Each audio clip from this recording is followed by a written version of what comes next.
All right, it's wacky yet wise Wednesday. All right, here we go.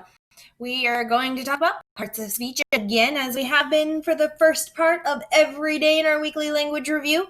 So we have the World Series brought excitement to the sport. World Series, it's a thing. It is something that is celebrated every year. It is the one series of games to determine the best team in the entire league. It includes one team from the National League and one team from the American League, and they play off in a series to be number one. All right, so that's a noun because it's a thing. It's a really cool thing, especially if your team makes it. It is brought. It has brought excitement. Brought, that's a noun. It did something. I didn't mean noun. It's a verb. It did something. It created some sort of action. So it is a verb. Then we have excitement.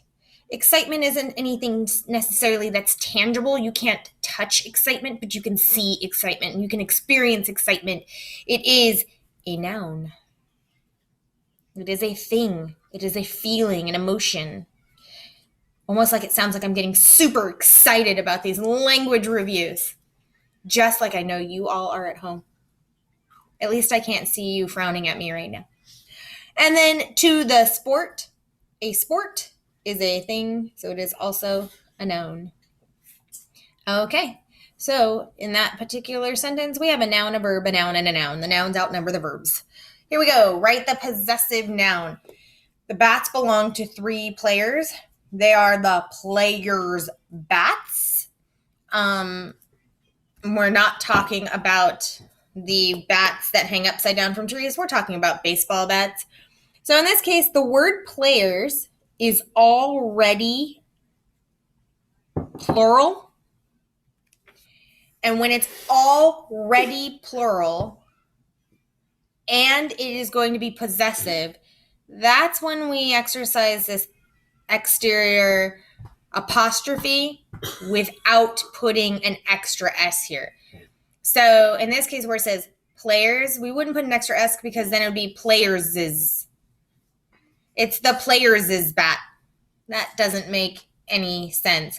Now, I will tell you there are sometimes exceptions to those rules.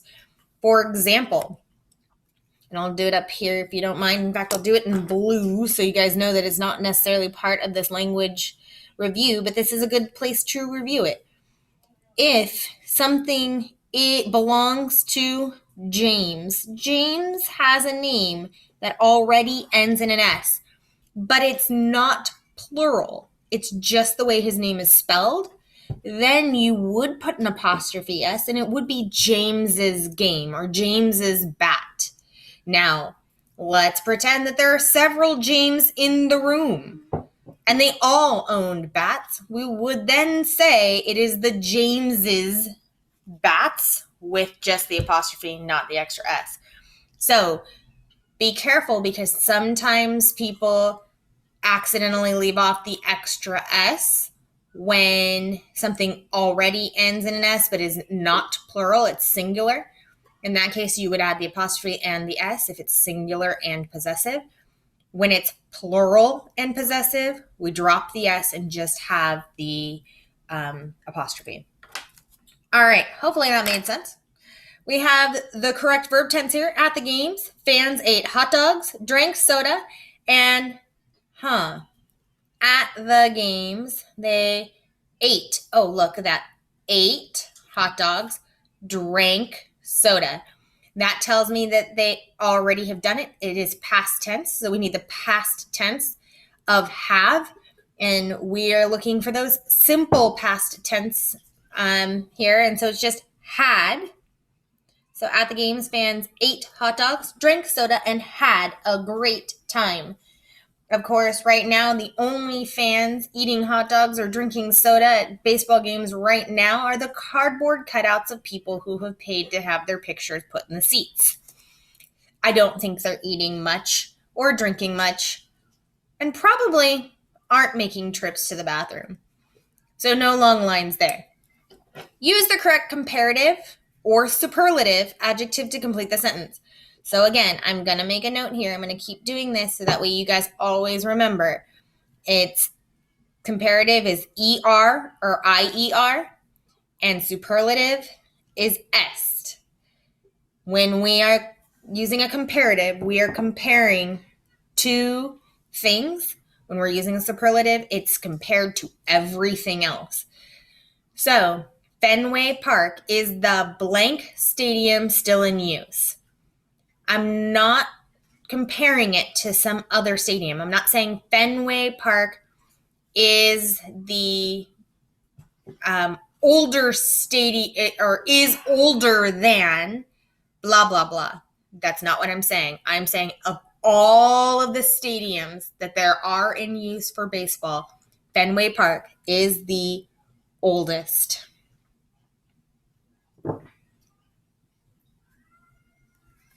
So Fenway Park is the oldest park still in use today. All right, moving right along. We have the next sentence there where we need to correct the sentence. We have Hank Aaron, a right fielder, broke Babe Ruth's home run record. We need to remember that Hank Aaron, a right fielder, we need to remember that a right fielder is what we call additional information.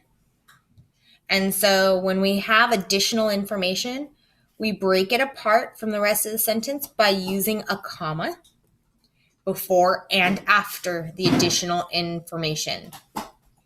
So Hank Aaron, a right fielder, broke Babe Ruth's home run record. When we do that, we are basically, if we took out a right fielder, we would still have a full sentence. Hank Aaron broke Babe Ruth's home run record. So that is correct, but now I'm adding what we call an A positive. Okay, it is something that is bonus information. So again, I'm going to go ahead and just write this down here. An A positive.